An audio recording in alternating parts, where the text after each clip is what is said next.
ryiza rya Noheli wa Kristo bavandimwe. Noheli ni umunsi mukuru w'ibyishimo, ni umunsi mukuru w'amahoro, ni umunsi mukuru w'umunezero. Buri wese muri twe yifitemo urwibutso rwiza rwa Noheli yabayemo ari umwana.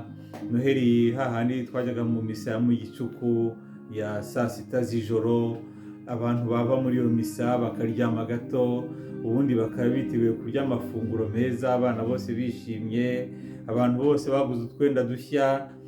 Noneho kuri Noheli nta muntu utashobora kurya ku nyama, ntabwo byari gushoboka. Nta muryango utabaga ufite urwagwa rwiza, ibiryo byiza, ubona ko koko hari ivuka ryabaye, ritari rya Yesu gusa ahubwo ari ivuka ry'umuryango wose. Ngira ngo izo nzibutso ntaho zishobora kutuvamo na rimwe, kuko buri wese aba yibuka nyine iyo Noheli yo mu bwana bwe. Niyo mpamvu indirimbo za Noheli burya usanga ari indirimbo zizwi n'abantu bose, kuko iyo uzumvise n'uyu munsi uri mukuru zikwibutsa uko watangiye kuzumva uri umwana ku maradiyo, ku mateleviziyo, mu makiriziya, ukabona ko ari indirimbo nyine abantu bose bashobora gusangira no kwishimira.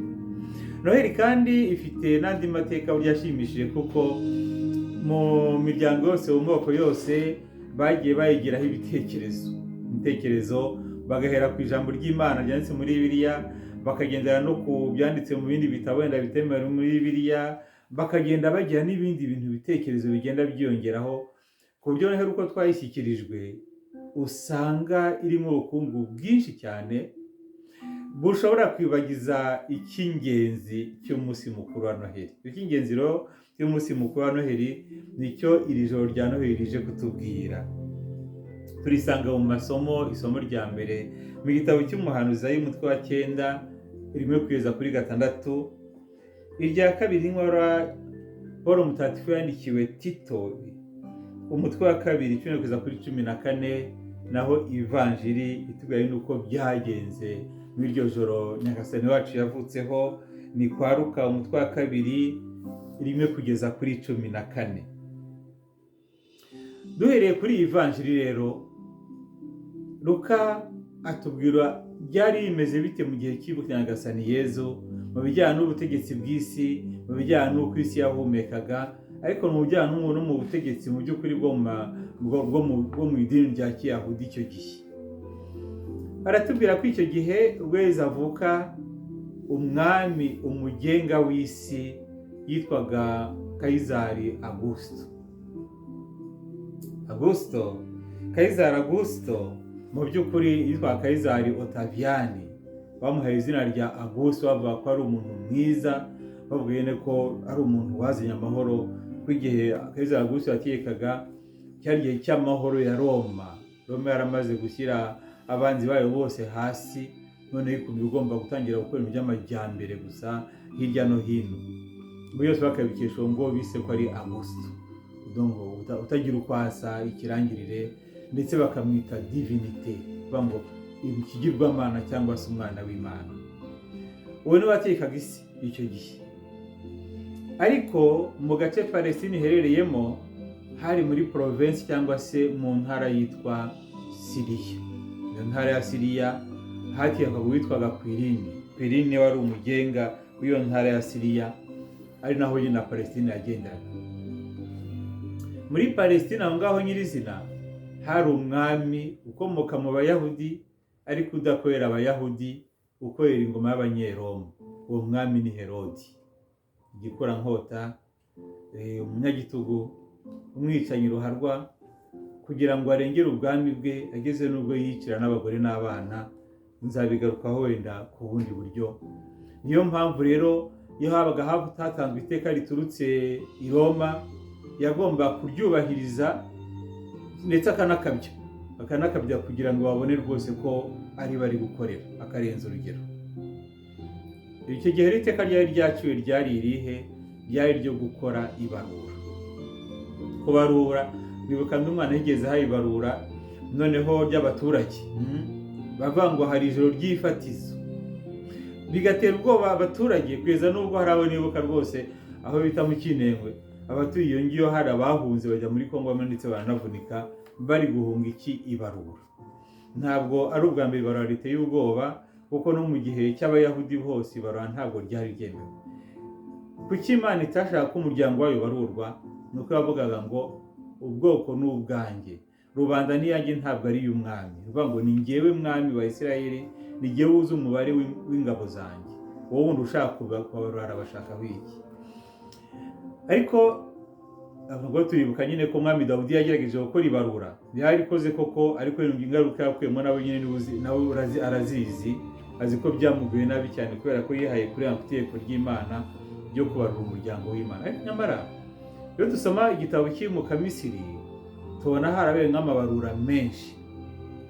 Abarura menshi yabayemo yabaga ategetswe n'Imana. Imana igategeka Musa ngo genda ubarure ingabo zanjye, genda ubarure abaturage banjye, genda ubarure abagiye kwinjira mu gihugu cy'isezerano. Ukavuga utese niba Imana yateka ko hama abarura Musa akayakoresha, kuki noneho utifuza ko Dawudi cyangwa n'abami bagenga b'isi babakora ibarura? Impamvu Imana itabyifuza, navuga nti ni igituma ayo mabarura aba. Imana burya ngo iyo ikoze ibarura ryabayo ibigira ngo irebe niba ari ntawe atakaye, niba ari ntawe wazimiye, niba ntawe uri kubura, niba ntawe ikirura cyarashye. Aho ndatekereza nyine nta niyo datubwira ngo ufite intama 100 imwe igatakara, ujya gushaka yandi yazimiye, ugasema Rwanda n'urwenda mu rwuri, ukajya gushaka yandi yazimiye. Imana ibarura kubera urukundo idufitiye, kugira ngo imenye niba ntawe atakaye. Abagenga b'isi bo impamvu muri Bibiliya nyine basa nk'abangamira iryo barura, nuko akenshi barikora bagamije inyungu ebyiri: imisoro n'intambara. Ngiye gukora ibarura kugira ngo umenye amafaranga azinjira, menye uburyo abaturage banjye bameze, noneho abagomba gutanga imisoro n'amahoro n'imisanzu mbamenye, menye umubare wabo, nibitinjira ingabo zanjye zijye kureba ukuntu zibahiga, noneho nabo batangiye iyo misoro n'iyo misanzu. Iyo ni impamvu ya mbere. Impamvu ya kabiri ni ukuvuga ngo mfite ingabo zingana iki izandwanira kugira ngo zindinde maze ngume ku butegetsi bwanjye. Icyo nicyo cyatumaga Imana idashyigikira ko amabarura y'abantu bayakora, kuko impamvu bakora amabarura itandukanye rwose n'impamvu Imana ikora ibarura. Imana ikora ibarura kubera urukundo ikunda abantu bakora amabarura, nako abagenga b'isi bakora amabarura kubera urukundo bikunda. Iryo barura rero rireba bande? Rubanda. Ahangaha niho nyine rukatwereka ko abantu baciye nk'ibice bibiri. Hari abo bategeka nyine b'isi, abagenga b'isi batanga amabwiriza, abo hasi yabo bakaba bagomba kuyubahiriza, abazi ko bameze nk'abaherode bakarenza urugero mu kuyubahiriza, ariko no hakaba n'abagengwa bagomba kujya kubahiriza ayo mabwiriza, ayo mabarura n'ibindi byose. Birashimishije rero cyane, biratangaje kubona umwana w'Imana ntabwo yavukiye mu bagenga b'isi, ahubwo yavukiye i Betelehemu. Iyo ngiyo rwose, iyo ngiyo mu bagengwa n'abagenga b'isi. Ngo iryo barura, Yosefu wari wemeye kuba umugabo wa Bikira Mariya ava i Nazareti aho bari batuye, bakora urugendo bagana i Betelehemu. Ngo Bikira Mariya atwite yenda kubyara. Ngo ryari ibarura ariko ari itegeko teka ry'umwami rireba abasaza, abakecuru, abana, abagore, abagabo, urubyiruko, hanyuma bagomba gusimbuka iryo tegeko teka. Itegeko teka nangiye kuvuga ngo riranyibutsa igihe turimo kubera iyi coronavirus. Abagenga b'isi bashyiraho amabwiriza bakahindagura uko bashaka, rubandika bigomba kuyakurikiza, kubera ko abagengwa bibwira ko bagenga nabo bagomba kuyashyira mu bikorwa bitewe n'abagenga b'isi batanze iteka. Iryo teka rya Kayizari burya avuga ngo niwe wategekaga isi yose.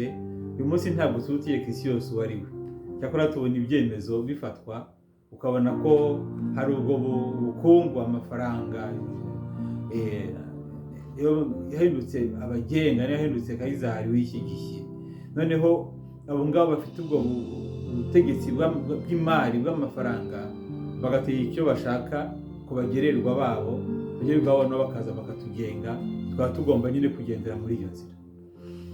Yezu rero yarabyumviye, aho niho bishimisha. Nyagasani Yezu yavukiye iyo ngiyo, ariko Yozefu na Bikira Mariya, Bikira Mariya yaratutse ntiyamubuza kujya kumvira amategeko y'abagenga b'iyi si, ahubwo aremera ajyayo kubera ko harimo gahunda yo kugira ngo umwijima w'isi uveho, ukurweho n'urukundo rw'Imana. Ubwo rero ngo baragenda, bageze i Betelehemu muri Yudeya, aho nyine Yozefu yakomokaga, ngo bagezeyo umunsi wo kubyara uragera, Bikira Mariya abyara umwana we w'imfura, amworosa utwenda, amuryamisha mu kavure, kuko nta mwanya bari babonye aho bari gucumbika. Navuze nitubigira amateka cyane bishobora kuza kutuyobya, ahubwo turebe icyo umwanditsi ashaka kutubwira. Kubyara umwana akamubyarira aho ngaho mu kiraro cy'inka, mu kirugu, cyangwa aho bita mu buvumo, ngo akamworosa utwenda, utwahi. Biratwibutsa amagambo yavuzwe n'umwami Salomoni mu gitabo cy'ubuhanga ku mutwe wa 7 guhera ku murongo wa 1 kugeza ku murongo wa 6, aho Salomoni avuga ati, nanjye ntabwo ndi ikigirwamana, ahubwo ndi umuntu, navutse nk'abandi bose. Ati, nanjye nabyawe n'umugore. Ati, nanjye nkivuka nahumetse umwuka twese dusangiye, maze ngwa ku isi itwakira kimwe twese. Urusaku rwanjye rwa mbere rubamarira nk'ay'abandi bana bose, ndererwa ku byahi mu mpungenge nyinshi. Nta mwami n'umwe wigeze atangira kubaho bitari nk'uko. Ubwo buryo ni bumwe gusa kuri bose. Ngo aya magambo Yezu ujya mu twahi bihuye n'aya magambo y'umwami Salomoni yavuze, biratwumvisha ko Yezu yari umuntu rwose, yavutse nk'abandi bana bose, ariko avutse ari umwami. Bavuga ngo umwami kuko atangira nk'abandi bose, ariko nanone n'ubundi yajya gupfa agapfa nk'abandi bose. Ntawe upfa ngo ntababare, ntarware, cyangwa ntace mu rupfu nyine, ahubwo upfa wese aca muri iyo nzira. Naho rero batubwira nyine utu twahi nuko tugomba kutwumva, tubwira ngo Yezu yari umuntu rwose, n'ubwo bwose ari umwana w'Imana, yari umuntu rwose, yigeze umwe muri twe, ariko atubamo ari umwami. Ngo bamushyira mu twahi, ngo kubera ko batari afite ahantu batari babonye icumbi, ngo aho bari gucumbika, cyangwa se muri hoteli, cyangwa se mu mazu y'abagenzi akomeye. Oya, ngira ngo ni uburyo bwo kubyumva, kuko dusubira mu Kigereki, ijambo Luka akoresha ni iryitwa kataluma. Kataluma bisobanura ngo icyumba cy'abashyitsi. Nta mwanya bari babonye mu cyumba cy'abashyitsi, cyangwa harimo umwanya, ariko yagombaga kubyarira nyine mu cyumba cy'abashyitsi, cyane cyane ko hari n'igihe cy'ibarura. Icyo ni icya mbere. Hari mu cyumba, noneho bamujyana rero hehe, bamushyira ku ruhande, hari ahantu nyine aho ngaho hari hagenewe amatungo, ariko ntabwo ari ukuvuga umuntu uko ariho amatungo yabaga, ahubwo amatungo yabaga mu nzu. Ariko ikintu twibagirwa, burya amatungo yari mu nzu arashyushye mu gihe cy'ubukonje, mu gihe cy'imbeho, mu gihe gikabije. Burya amatungo bifite n'ubushyuhe kamere buba buri muri rwa ruhu rwayo, ku buryo aho amatungo yari aba hashyushye. Noneho Yezu rero agiye kuvuka, bavuye mu cyumba rusange, kuko baratubwira nyine ko bari bageze i Betelehemu, niho Yozefu yakomokaga. Ntabwo yarabuze abavandimwe cyangwa se bene wabo bari batuye aho ngaho bashobora kumwakira, ari ukubera ko hari barura, hari abantu benshi. Bikira Mariya agomba kubyarira ahitaruye, bamushyira rero aho ngaho, navuga nti mu kirugu cyangwa se mu buvumo, ahantu hari akijima, ahantu hatuje, aho ashobora kubyarira hari amatungo. Ntabwo avukiye kwa Kayizari, ntabwo avukiye kwa Kwirinda, ntabwo avukiye kwa Herode, ntabwo avukiye mu bindi bikomerezwa harimo abaherezabitambo no mu baki. Avukiye ahantu haciye bugufi, biratwereka ko cyamuzanye hano gukiza abantu bose, ahereye nyine kuri abo ngabo baciye bugufi, akazamura akajya no kuri abo ngabo bakomeye. Iki byerekana rero ko ikimuzanye atari umuntu usanzwe, nuko abo yiyereka ba mbere biratangaje, baraza kuba ari abashumba. Mu ruhande rumwe hari ingabo z'Abanyaroma zifite ubutwari, imbaraga, intwaro n'ibindi byose bidasanzwe, ariko mu rundi ruhande ngo habonetse ingabo nyinshi z'abamarayika zitazanye intwaro, zitaje gutera ubwoba, zitaje kugira umuntu n'umwe zigirira nabi, ahubwo izo ngabo z'abamarayika ngo ziririmba. Mbega ibyiza!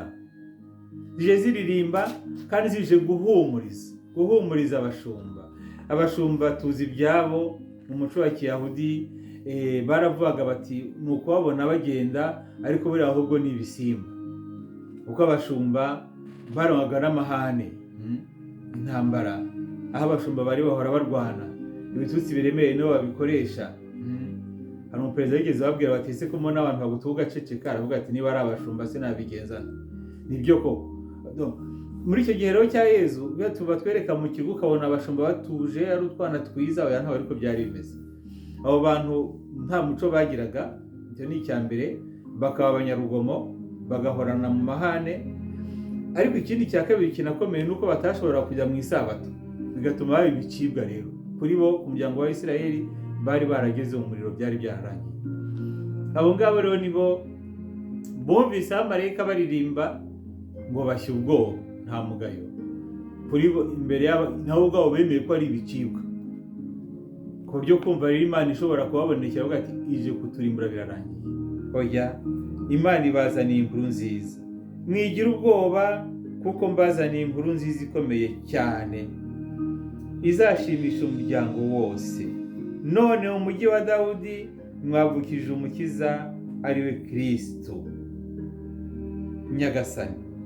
Ariwe Kristo Nyagasani, mwavukije umukiza. Nibyo twumvise mu isomo rya mbere mu gitabo cy'umuhanuzi Izayi, ko abantu bagenderaga mu mwijima babonye urumuri rwinshi. Abagenderaga mu mwijima n'abo bashumba, ariko abo bashumba ngo bari gucunga amatungo yabo, bari gukora irondo ku matungo yabo, ntabwo bari basinziriye, kuko batinya ko ibirori bishobora kuza kubarira amatungo, ariko nandi bashobora kuza kwiba amatungo yabo. Ntabwo bari basinziriye rero, bari bategereje.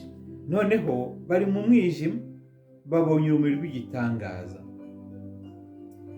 ngo Imana ibatuye umuzigo bari bikoreye. Uwo ni umuhanuzi wari kumya kubivuga. Umuzigo bari bikoreye ni ukuw'ibicibwa, kumva ko baciwe, kumva ko nta jambo bafite mu bandi bantu. Uwo muzigo bari bikoreye Imana iwukuyeho. Mwiwukuyeho rero gute rero?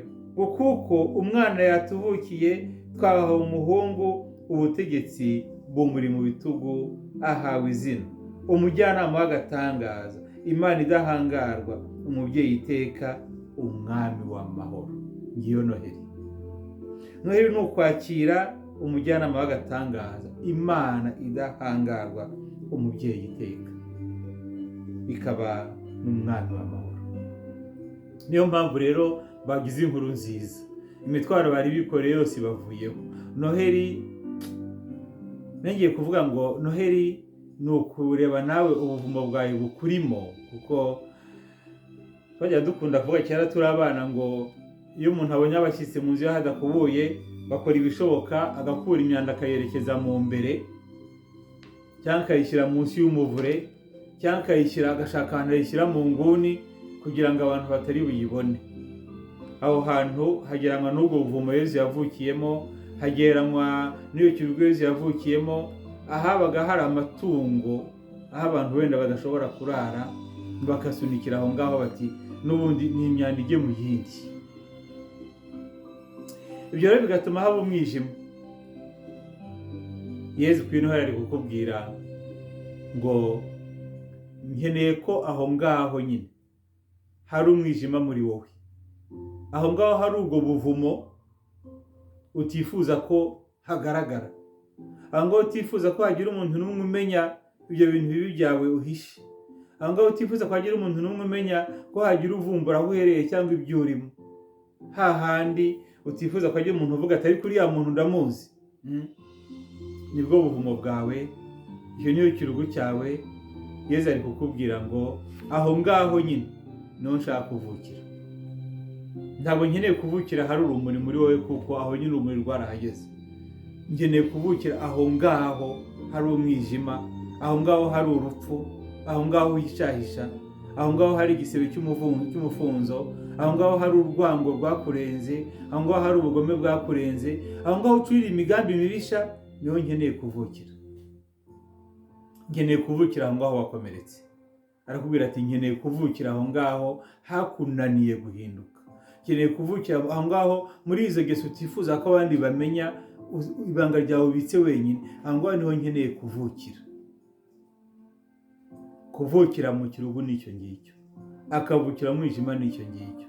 Aho ngaho mbona ukaba ushobora kwiruka, n'ubwo ijambo ry'Imana rivuka ivuti ukavuga ngo ninjye bari kuvuga. Hahandi aho ngaho niho Yesu yifuza kuvukira muri iyi Noheli, kugira ngo nawe uvuge ngo umuzigo nari nikoreye yawunkijije, umuzigo w'ibyaha byanjye nahoraga agendana yawunkuye, umuzigo w'ikimwaro nari mfite yakinkuyeho, umuzigo w'ubujyanama nari mfite Yesu yabinkuyeho. Umwana yatuvukiye, twahawe umwana w'umuhungu, agakomeza ngo kandi ingoma ye izahoraho iteka. Ngiyo rero ya ngoma itandukanye n'iya Herodi, itandukanye n'iya Kayizari, itandukanye n'iya Kwirini, itandukanye n'abagenga b'isi b'iki gihe. Ngiyo ya ngoma Kristo yatuzaniye. Ati yituzaniye yigize umwana, yigize umwana, aririmbirwa n'ingabo zo mu ijuru. N'ingabo zo mu ijuru, nuko ako kanya inteko y'ingabo zo mu ijuru yifatanya n'abo marayika basingiza Imana bavuga bati Imana ikuzwe mu bushorishori bw'ijuru, kandi munsi abikunda bahorana amahoro. Iri jambo abikunda mu by'ukuri rikoreshwa mu gihe kino kuvuga ngo munsi abantu bafite ubushake bwiza, abantu bafite umutima mwiza bahorana amahoro. Nibyo koko, umunsi bafite umutima mwiza aho baba bari hose, abo ngabo niwe Yesu avukira. N'ufite umutima mubi ariko uyu munsi navuga ngo ndashaka ko nanjye nyinjiramo, hahandi hari nabo ukahakiza, ni ukuri Yesu aravukira kuko icyamuzanye no gushakisha rwose icyazimiye. Baratubwira ngo ni Paul Mutagatifu ubyandika abibwira Timote ati we Imana yacu igihangange, akaba n'umukiza wacu, yitanze kubera twebwe kugira ngo aturokore ubugome bwose, kandi yuhagire umuryango ugenewe kuba ubukombe bwe no kugira ishyaka ryo gukora icyiza cyose. Ikimuzanye niyo mpamvu yigize umwana. Zarebe nawe iyo ubonye akana gato, iyo ubonye umwana muto bigenda bitese, wumva afite ubwoba, ubona afite ubwuzu, nawe bukakuzamo. Umwana muto iyo babona igisekera mwanzi nyine. Nibyo koko, umwana muto ntazi urwango mu mutima, ntazi nawe mu mutima. Iyo akubonye ubona ashobora kugira ubwoba, akirukira wenda kuri nyina. Ariko burya abana ntibagutinya, ujye wibaza. Ubundi abana ni ikimenyetso cy'umutima w'Imana.